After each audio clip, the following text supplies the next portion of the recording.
আয়াত ৪৫। إنما يستأذنك الذين لا يؤمنون بالله واليوم الآخر وارتابت قلوبهم فهم في ريبهم يترددون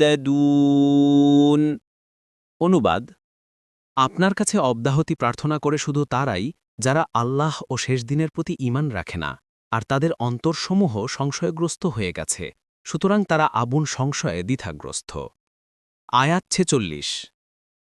ولو أرادوا الخروج لأعدوا له عدة ولكن كره الله بعاثهم فثبتهم وقيل اقعدوا مع القاعدين